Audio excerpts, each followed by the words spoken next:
aí, pessoal, tudo bom? Vamos aqui falar de literatura? Hoje eu vim trazer uma resenha um pouquinho mais aprofundada do que a que está no Instagram da Livreira de Paris, esse livro gracinha que eu adorei, da Carrie Maher, tá vendo? Eu estive na Shakespeare and Company. Claro que não é mais a mesma, ela foi reeditada, por falar em livro, né? Mas eu estive lá a última vez com meu pai em 2018, janeiro de 2018. Tá fazendo 6 anos já. Pois é, estive lá e é um encanto. E quando eu ganhei, comecei a ler, eu falei, gente, não é possível não essa mulher ter conhecido todo esse povo aqui, gente, né? Não é possível. E era possível sim, é. A história trata de Sylvia Beach, uma americana de New Jersey. Ela vai para Paris, que é uma cidade que ela já gosta. Ela é filha de um pastor americano e uma mãe que mais pra frente eu falo dela. Ela tem 3 irmãs. Com ela são 3 irmãs. E uma delas é atriz. Ela vai pra Paris e no começo do livro a narrativa é meio corrida, sabe? É meio rápida, acontece um monte de coisa assim, você fala, nossa, que acelerado. Ela vai pra Paris, ela conhece a Adrienne e também conhece a companheira da Adrienne. Ela fica numa situação meio, as duas têm uma... A Adrienne e a sua companheira, elas têm uma livraria que a Sylvia Beach se apaixona. E só que ela percebe que ela tem um sentimento diferente ali rolando. Então ela pega e vai para um campo de refugiados. Ela vai ajudar na guerra, da primeira que nós estamos falando. E ela vai ajudar, ela fica por um tempo lá. Depois ela retorna para Paris. E ali ela finca o pé. No primeiro momento, ela queria abrir uma livraria comum, ela não sabia bem o que ia acontecer e tal, mas a Adrienne já não está mais com a sua companheira, porque essa companheira casou com um homem, o qual a Silvia discute muito qual o motivo do término dessa relação e essa mudança tão abrupta diante da vida das duas. A Adrienne explica de uma forma muito tranquila. A Adrienne me parece uma mulher muito tranquila, muito, apesar de mais nova que a Silvia, ela me parece mais sábia, mais pacata, mais serena. Ela dá uns conselhos para a Silvia que a Silvia ainda não tá processando. E a Adrienne explica com muita calma ao término do relacionamento o que aconteceu com a sua parceira. Essa parceira vem a falecer. E a Silvia vem a se relacionar com a Adrienne. Não pense que, apesar de Paris, que é o centro do amor, todo aberto e tal, foi tranquilo. Não foi, não. Se bem que eles não tratam muito disso no livro, mas eles pegam algumas pontinhas que você começa a perceber que também não era tão simples assim para elas. Bom, aí a Adrienne dá uma dica para ela de abrir uma livraria para americanos em Paris. Olha que coisa surreal, porque europeu, francês, como assim abrir uma livraria em inglês? Perfeito, foi perfeita.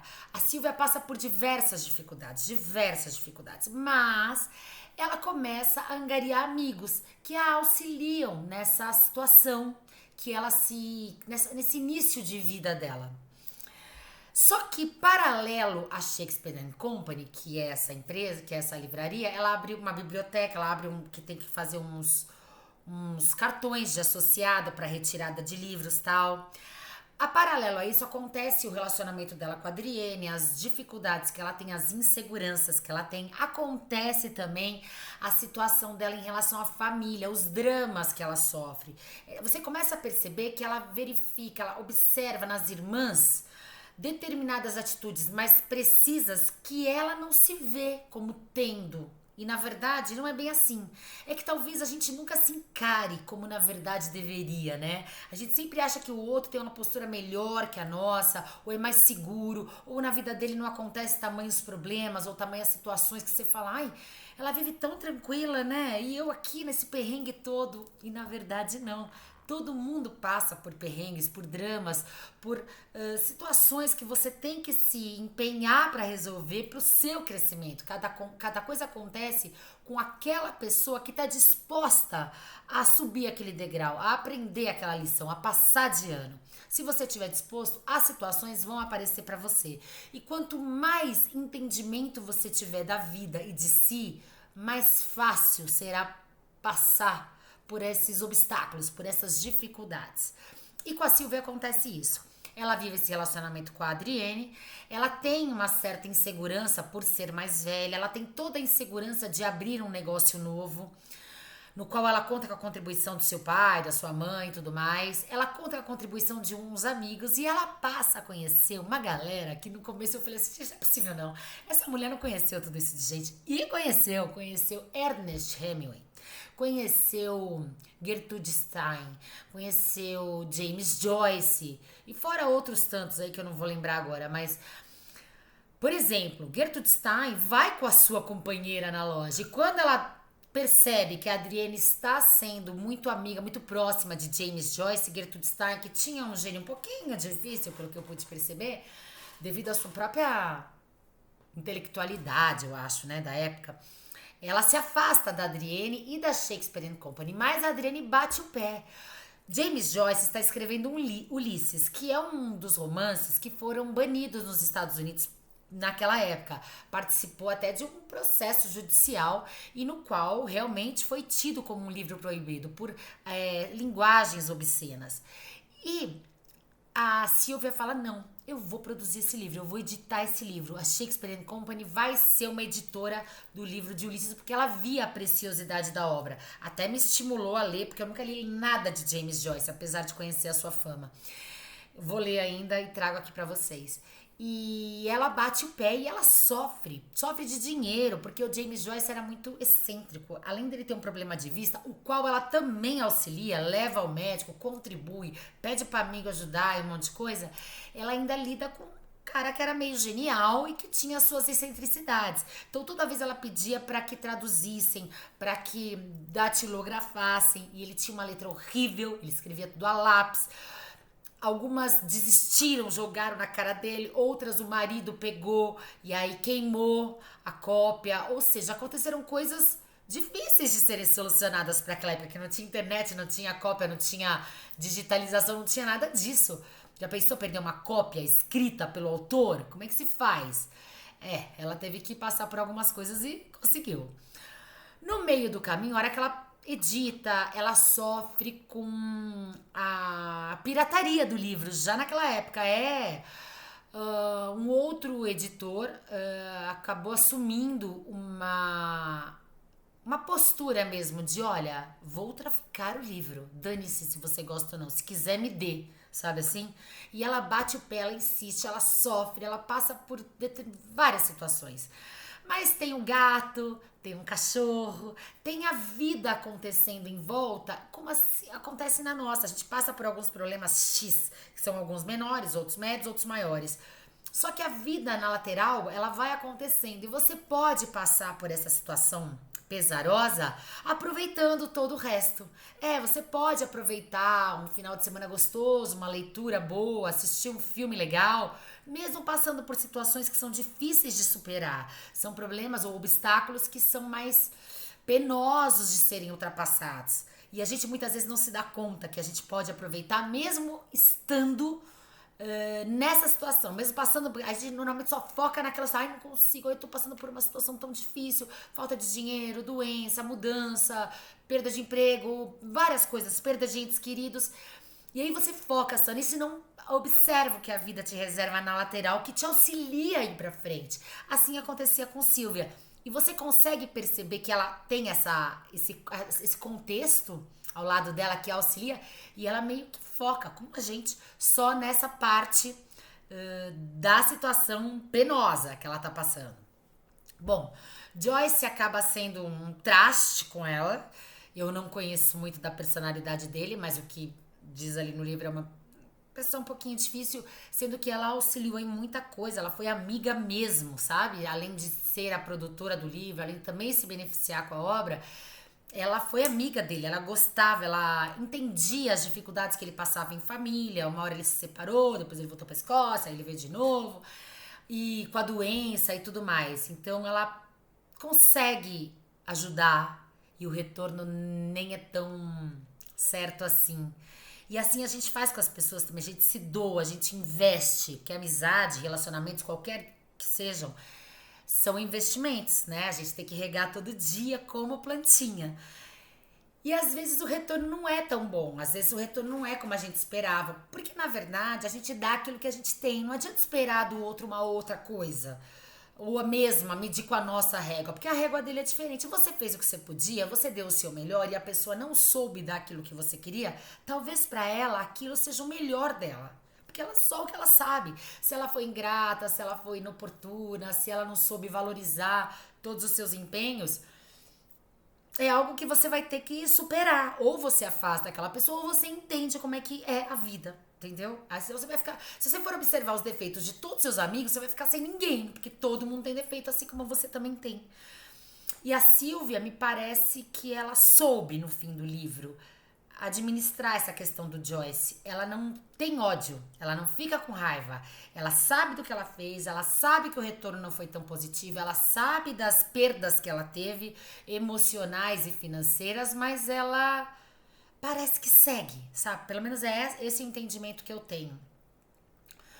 Bom, ele e a Adriene vivem esse romance, e os pais de Adriene entendem muito bem essa relação delas, e a Adriene é um suporte muito importante para ela, uns ensinamentos para ela, tanto na questão amorosa como na questão profissional, na questão de vida mesmo.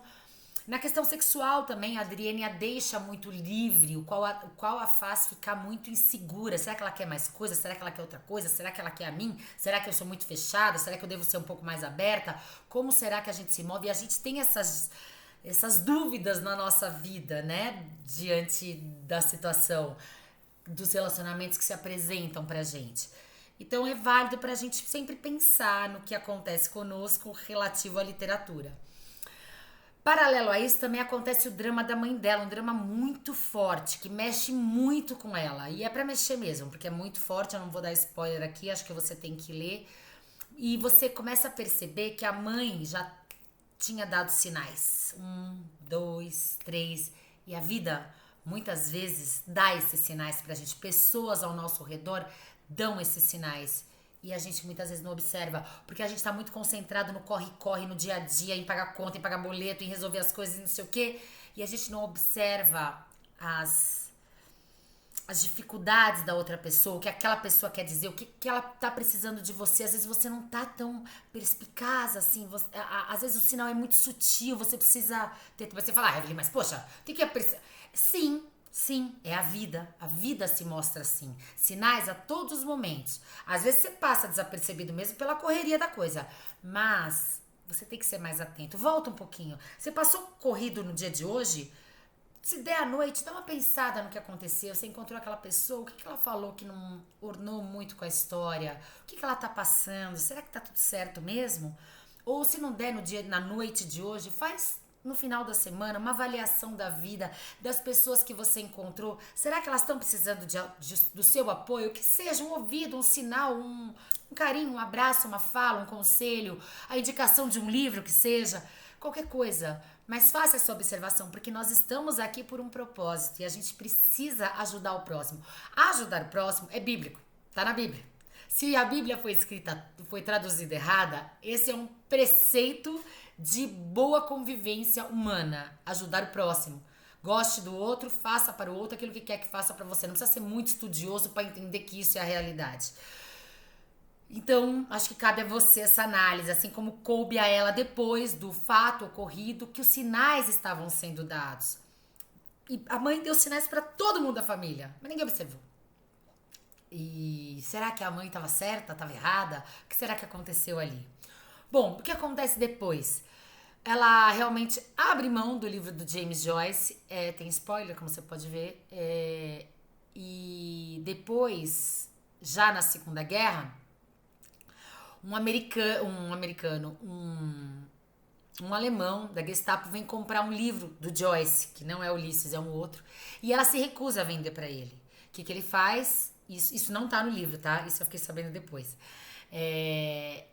Ele vai embora e diz que volta para fechar a livraria. Ela conta para os amigos que a auxiliam, pegam todo o acervo, levam para o quarto andar de um prédio, pintam a fachada e isso confunde os alemães e eles não sabem. Todo esse acervo foi entregue depois à Biblioteca de Paris, porque após a guerra ela já estava mais velha, a Adrienne já morre, uma morte bem difícil. A Silvia, ela participa de mortes bem difíceis próximo a ela, sabe? Não foi muito simples, não, de pessoas tão próximas terem morrido. assim, de forma tão brusca pra se administrar, não é simples, não. Então a Adrienne morre e ela já não tinha mais força pra abrir. Aí tem um. Ela fecha, né? Acaba morrendo posteriormente. E tem um homem, deixa eu ver o nome dele aqui, que eu tô. A George Whitman. Ele que reabre a Biblioteca de Paris, a Shakespeare and Company, a Livraria de Paris, a Shakespeare and Company. Ele reabre um pouquinho mais pra frente de onde ela abriu no começo. E ela foi nessa que eu fui já, né? E depois que ele morre, a filha dele, Sylvia Whitman, não sei se é de propósito ou conexões astrais, que o nome da filha dele, tão apaixonados por livros e pela livraria, também chama Sylvia, continua administrando. E a livraria é um encanto.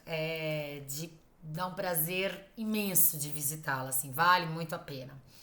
Eu não sou uma leitora de outras línguas, assim, eu falo inglês, mas uma leitura em inglês pra mim demanda muito mais tempo.